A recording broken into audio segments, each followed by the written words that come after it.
السلام عليكم ورحمة الله وبركاته. اللهم صل وسلم وبارك على سيدنا محمد وعلى آله وصحبه وسلم. تعالوا بدل ما نشتري كل يوم نعمله في البيت بأقل التكاليف. نعمل خبز التورتيلا أو العيش الصاج، ما شاء الله تبارك الرحمن.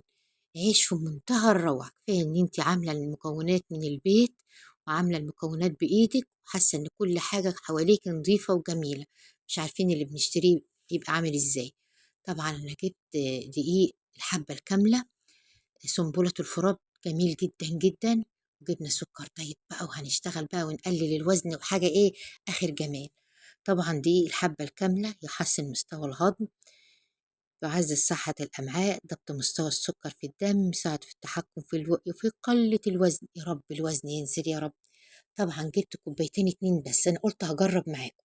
حطيت كيس سكر دايت، نص معلقة بيكنج باودر، حطيت ذرة ملح وقلبت المكونات الجافة كلها مع بعض.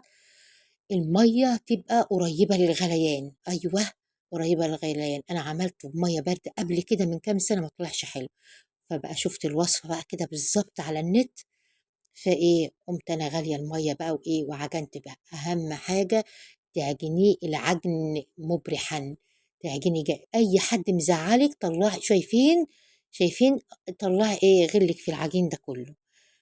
هنعجنه جامد. حطيت معلقتين اتنين زيت، لو عندك بقى زيت زيتون حطي معلقتين اتنين زيت أو 3 معالق زيت زيتون. وبعدين تعجني عجن جامد لحد ما العجينة كده تبقى فيها تلزيقة، حاجة بسيطة جدا، يعني ما تعمليهاش يابسة جدا ولا طرية، فيها تلزيقة خفيفة. تشوفوا كده بقول لكم اهي تلزيقة بسيطة. طبعا احنا عملنا الشاورما وجبنا العيش التورتيلا من بره بمبلغ يعني مش بسيط. أما هنا هوريكم دلوقتي عملت 10 ترغيفة من كوبايتين اتنين دقيق. شايفين ما شاء الله العجينة، يا دوبك ريحتها 10 دقايق. طبعا احنا مش حاطين خميرة، طالما ما فيش خميرة في العجين يبقى ما نريحش العجينة كتير، يا دوبك تسيبيها بس ترتاح كده. هبدأ سبتها ترتاح شوية، هقطعها برضو واسيبها ترتاح شوية كمان، يعني 5 دقايق راحة هنا وهي معجونة و5 دقايق وهي متقطعة. يبقى أنا حطيت مع كوبايتين اتنين دقيق، كيس سكر، ذرة ملح، معلقتين اتنين زيت. أبقى أقول لكم 10 ال10 دولي، يعني الكيس الواحد بنجيبه فيه 5 أرغفة، 5 بس. شايفين بقى عملت ال10 أرغفة بكوبايتين اتنين دقيق.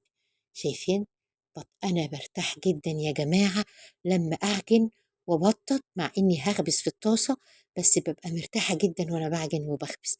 بحب العجين والخبيز جدا، بحس براحة نفسية وأنا بعمل.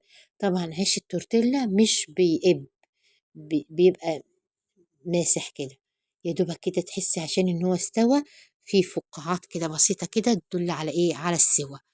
ما شاء الله تبارك الرحمن، الطعم خطير. أولا صحي جدا جدا، وزي ما قلت لكم بيعزز عملية الهضم، بيقلل من السكر في الدم، ما شاء الله ما ويساعد على تخفيض الوزن. اللايك، بقول لكم يا اللايكات، ما فيش لايكات ما في، اشتركوا في القناة. بحبكم في الله يا أحلى أخوات في الدنيا كلها. في الطاسة بقى كده، أولا سخنت الطاسة على العالي في الأول كده سخنتها جامد، وبعدين هابدأ أخليها وسط بقى كده، وزي ما انتم شايفين التسوية. ونحاول نقلل ونوفر في الأيام الجميلة اللي احنا فيها دي. كل حاجة لما تعمليها في البيت هتبقى جميلة وبسيطة جدا. ما شاء الله تبارك الرحمن. تعملي تقومي الصبح تعملي الكوبايتين دي بتوعك يقعدوا معاكي يومين اتنين. حاجة موفرة ولا مش موفرة؟ جربي ووفري، جربي ووفري في قلب البيت هتلاقي كل حاجة جميلة. ما شاء الله تبارك الرحمن. قولوا لي رأيكم بقى في الكومنتات.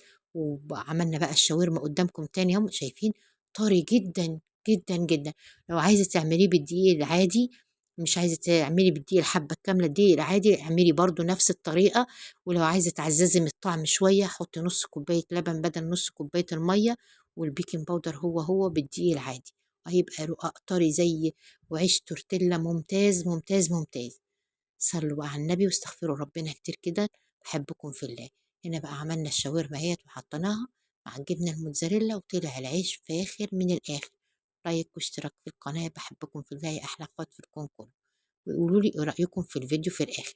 في رعاية الله، مع السلامة.